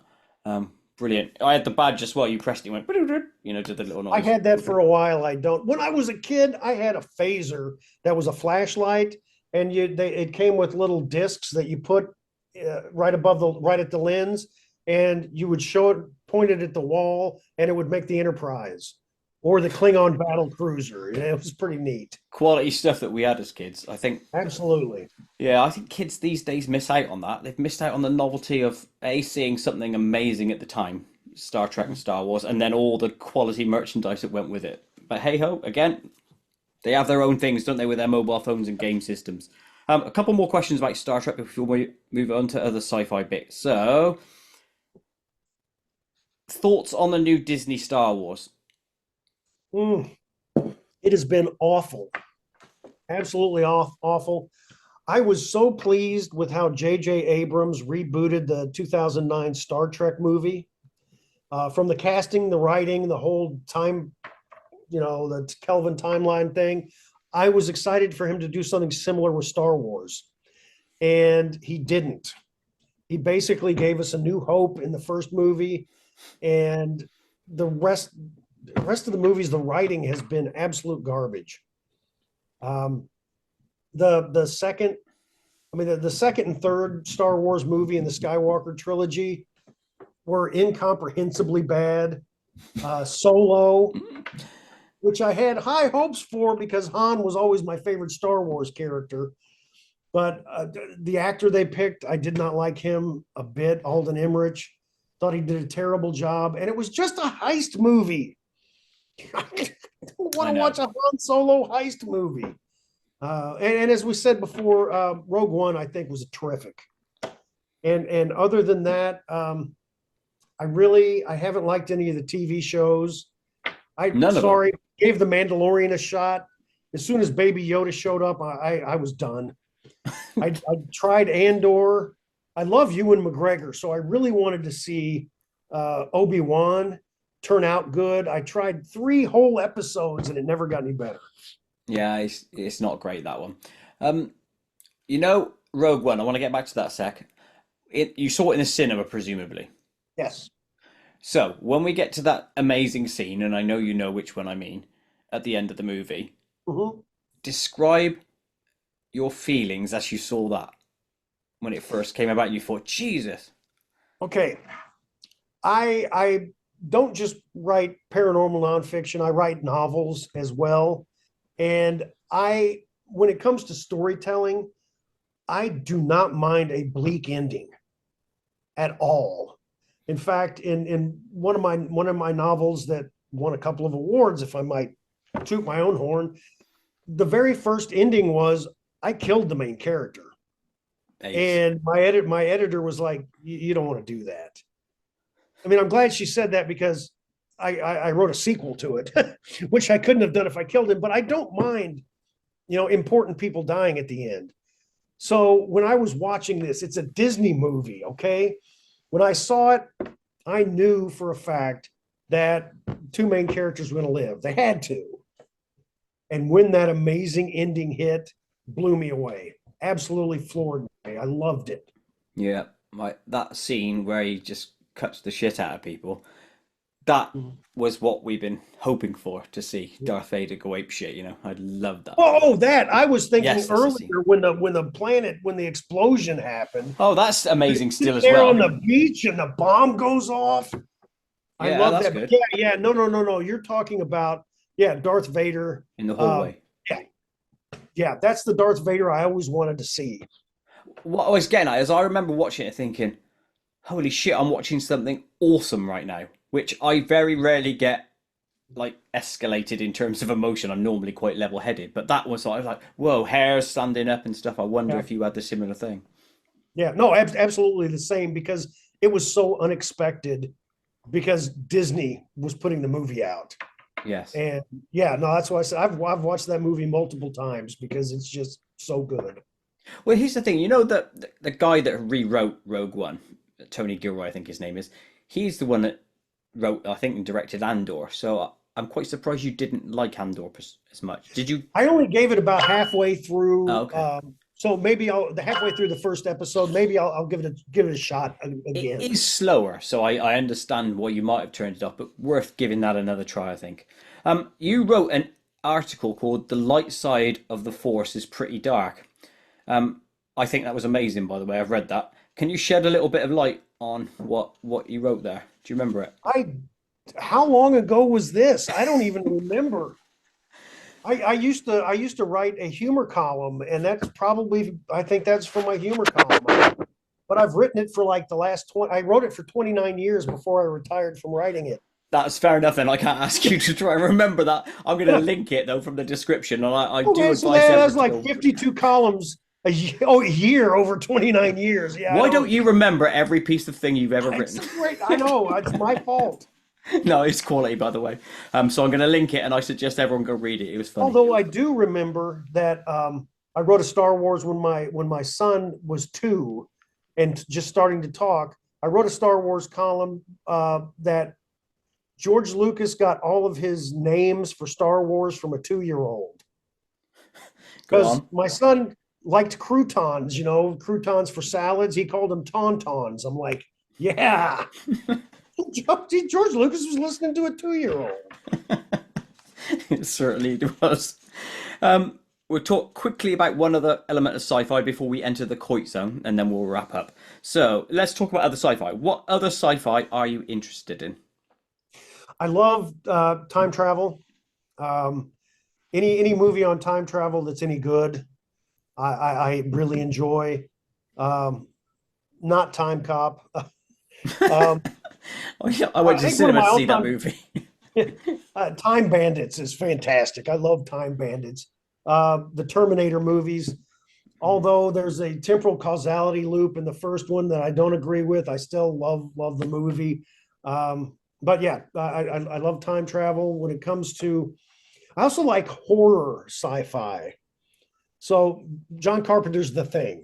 Oh yes, quality That's movie. a science fiction, but it's a horror movie. Mm. The original Alien from 1979.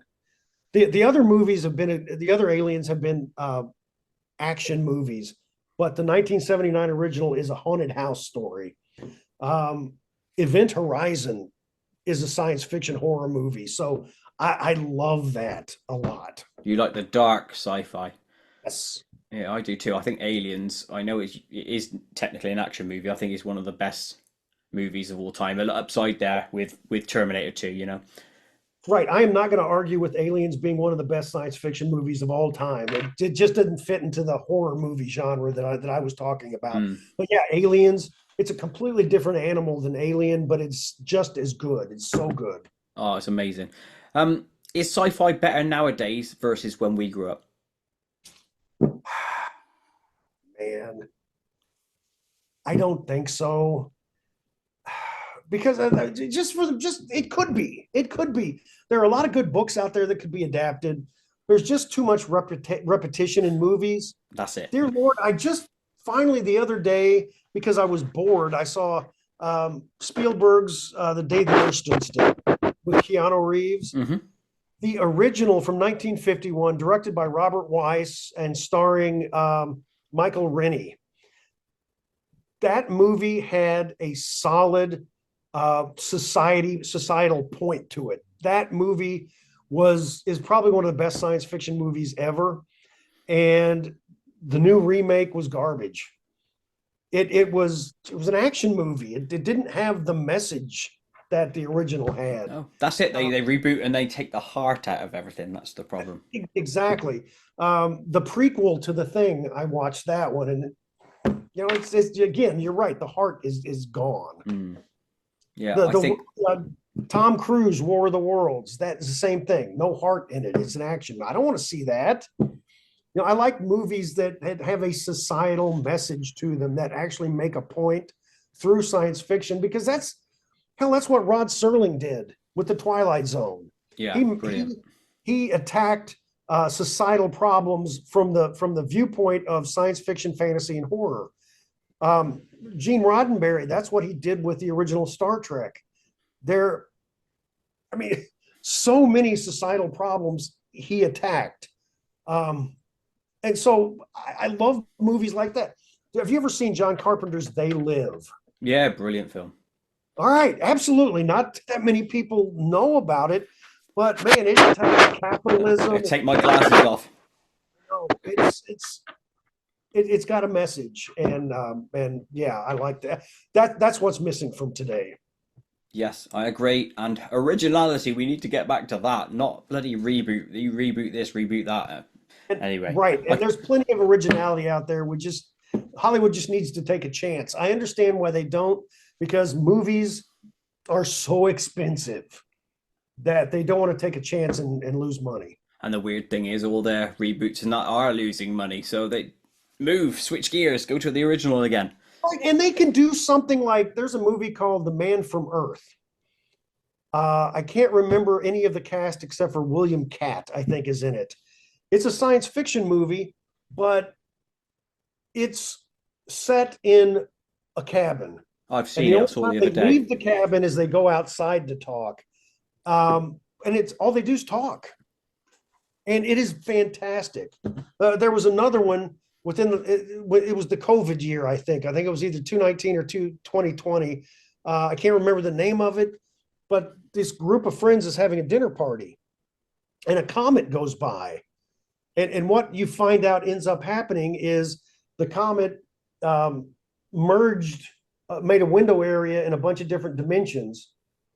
So all these different dinner parties with the same people, but different dimensions, they keep wandering in and out of each other. Such an original idea, and it was beautifully pulled off. And not that many people have ever heard of it. Sorry, I can't remember the name. Don't worry, it rings a bell. I think I've seen it, but I can't remember the name of it either. But I'm pretty sure I've seen that one. The only guy who's in it that I can think of that I recognize played Xander on Buffy the Vampire Slayer. Yeah. Nicholas something. I know the guy. Yeah, loved Buffy, but another sidetrack there. Right, we are now, Jason, we are entering the Koit zone. Koit zone! Should I be afraid? No, not really. It's just random shit, to be honest with you, and I'm sure you'll cope with a lot of this quite easily. So, in the Koit zone, I will ask you strange questions. Some might be standard questions, some might be normal, some are really off the wall, so please bear with. Answer best you can. So, we will start with, how long is a piece of string? How long is a piece of string? Yes. I'm going to go a cubit. That is true. I have seen one that length, so you are right. Well played. What is your favourite food to eat? My favorite food is tacos. Okay. And what are you filling in those? It really depends on my mood. Sometimes it's ground beef, sometimes ground turkey, sometimes mahi. Sometimes it's tofu or chickpeas. Depends. Either way, it's going in a taco and then it's going in your gut. Absolutely. What is your favourite food to rub on your body? Favorite food to rub on my body? That is, yeah. Let me go with mashed potatoes. And I've never rubbed mashed potatoes on my body, but I don't think I've ever rubbed a food on my body. So let's go with mashed potatoes. Okay, that's one for the future. I'll go with tatties and neeps. Go there. Someone said neeps to me before. I can't remember what it is. It's turnips, mashed turnips. That's it. Yeah, somebody said this on a previous Koit zone, funnily enough. What's the one place on Earth that you'd love to go to? Oh, Easter Island. And why? One, it's in as far as you can get away from anywhere and still find people, and a pizza shop. They have more than one pizza shop. And I would really love to see the Moai statues, although I did touch one in the British Museum, and there was a sign that said "Don't touch." I'm an American. We don't follow rules, by the way. You don't need rules. Don't need rules. There are no borders. Right. Have you ever broken a bone? Not that I know of. Okay. You find a remote control that allows you to switch to a TV program of your choice. And once you press the big green button on it, it sends you into that program to be involved. Which show are you switching to? Rick and Morty. Okay. Now, you might have to explain this one to me. Is that cartoon with that weird doctor-y guy? Right. And they go to different dimensions. They dimension hop all the time. Okay. And would you really fancy being a cartoon character? They don't die as much as red shirts do in the original Star Trek. There is that. If I go in the original Star Trek, I'm probably going to be a red shirt, and I don't want that. That's it. You're not straight up to the ladder. It's just the red ones for you. They got a shitload of those left. No one wants to be them. Can you swim? Yes. Excellent stuff. Now, describe a part of your body without telling us what part it is. It is lumpy and not very hairy, but there is a scar on the side. That is a beautiful thing. Is this something you photographed before? No, I don't think I would. It's not interesting enough. And we'll leave it at that, and all the people can guess. Write in the comments what you think he was talking about. Right, pick an item. Actually, you can't do this one, because I was going to say pick an item from your background and tell us the story of it, but you've got hardly anything in your background, so we can't do that one. This is a curtain. There. That's I a don't have a beautiful, background. My wife picked it out. a heartwarming story. What is your favourite candy or sweets? I don't eat sweets, but I think a Snickers bar probably if I had the chance. Beauty. What music did you last listen to? I listened to AC/DC. Okay, fair. Name a person alive or dead that you would love to meet. Rod Serling, hands down. Nobody else, that guy. Do you often dream of meeting corpses? I have maybe once a month a zombie dream. So yes, I do. Do you really? Yes, Is that I a do. recurring dream of yours? Yes. Wow. And it's so fun because I mean, what other people consider nightmares, like alien invasions and zombies everywhere, those are the best dreams. I love those so much.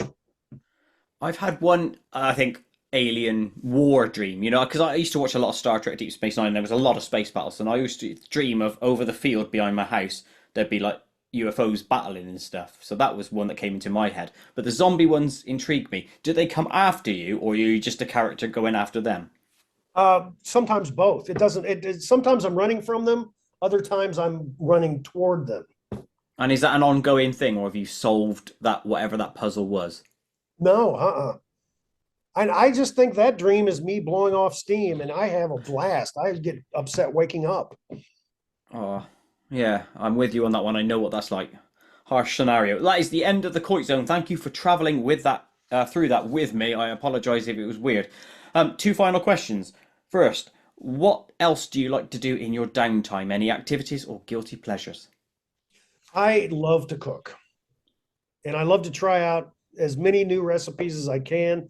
I'd never made beef burgundy until last night, and it was fantastic. My family devoured the entire pot. Amazing. And what's on the menu for today? Today, I don't know yet. I could make shawarma. I love making chicken shawarma, and the whole family likes it, so I might do that. Don't forget mashed potatoes in the old. Don't You went right forget. across the chest, man. Yeah, yeah. Right into the hair. They love that mashed potatoes. And the final question, what are you currently working on? I'm working on a sequel to my last paranormal book called, that book was called Chasing American Monsters. And I went through every state in the United States and I wrote about all the cryptids that have appeared there. And my publisher wanted me to write a one on North America. So I'm going from Panama down at the Panama Canal up to Canada. Oh, amazing. Well, hopefully I'll have you back on in the future, and we can talk about that because there's fertile ground everywhere in this arena, I believe. Jason, thank you ever so much for your time. It's much appreciated. So thank you for coming on. I would suggest everyone please check out the links in the description. All links to everything Jason does is there. Go and buy his books, check out his website, etc., etc. Lots of fun to be had. Thank you, Jason, for coming on. Thank you very much for having me on. And for your audience, there may be, I'm not promising, but there may be on my website someday soon, me rubbing mashed potatoes on my chest. That's of beauty to behold if it truly goes up. So thank you for that one. Goodbye, everyone, and thank you, Jason. Thanks.